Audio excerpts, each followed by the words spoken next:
اب صدر ٹرمپ کو امریکی اتحادی یہ مشورہ دے رہے ہیں کہ ایران جنگ کو فوری طور پر ختم کیا جائے۔ امریکی نیوز ویب سائٹ ایکزیوس کے مطابق اعلیٰ حکام نے بتایا ہے کہ بدھ کو G7 ممالک کے ورچوئل اجلاس کے دوران باقی تمام رہنماؤں نے ٹرمپ پر زور دیا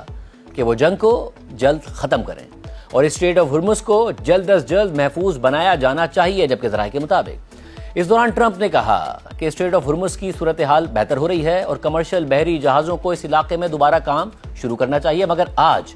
پریس بریفنگ کے دوران امریکہ کے ہی chairman joint chiefs of staff general Dan Caine نے کہا کہ ایران اب بھی کمرشل شپنگ اور امریکی اتحادی افواج کو نقصان پہنچانے کی صلاحیت رکھتا ہے اور امریکی فورسز ایران کی مائن بچھانے کی صلاحیتوں کو نشانہ بنا رہی ہیں۔ جنرل ڈین کین نے مزید کہا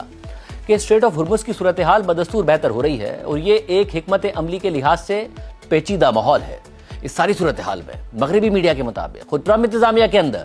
جنگ کو ختم کرنے یا جاری رکھنے سے متعلق اختلافات سامنے آ رہے ہیں۔ بین الاقوامی خبر رساں ادارے رائٹرز کے مطابق صدر ٹرمپ کے ایک مشیر اور وائٹ ہاؤس میں ہونے والی حالیہ مشاورتوں سے واقف کچھ اہم عہدیداروں کے مطابق کچھ عہدیدار اور مشیر صدر ٹرمپ کو خبردار کر رہے ہیں کہ تیل کی قیمتوں میں اضافہ ان کے لیے سیاسی نقصان کا سبب بن سکتا ہے، جبکہ کچھ سخت گیر افراد صدر ٹرمپ پر زور دے رہے ہیں کہ وہ ایران کے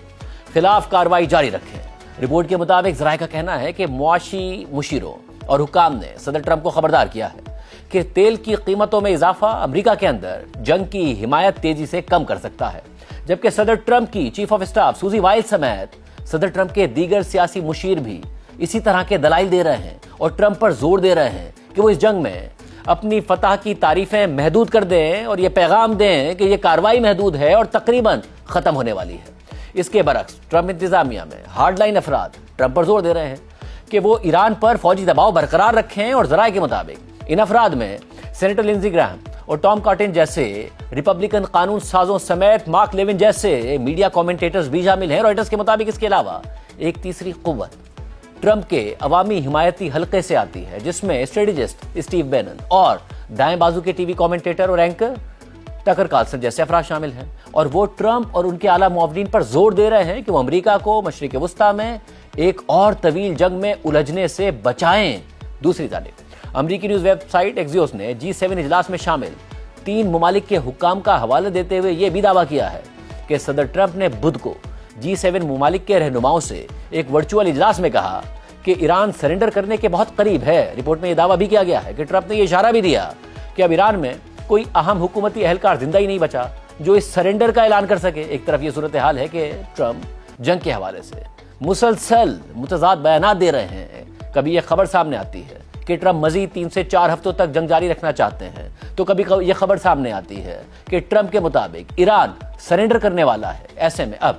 ایک چیز واضح ہے اور وہ یہ ہے کہ جو مقاصد ٹرمپ انتظامیہ اور اسرائیلی حکومت نے طے کیے تھے وہ اب تک حاصل نہیں ہو پائے ہیں، اور اسرائیلی وزیر اعظم نیتن یاہو نے خود جمعرات کو کہا کہ انہیں اب یقین نہیں ہے کہ ایرانی عوام ایرانی حکومت کو گرا سکیں گے۔ تاہم انہوں نے یہ بھی کہا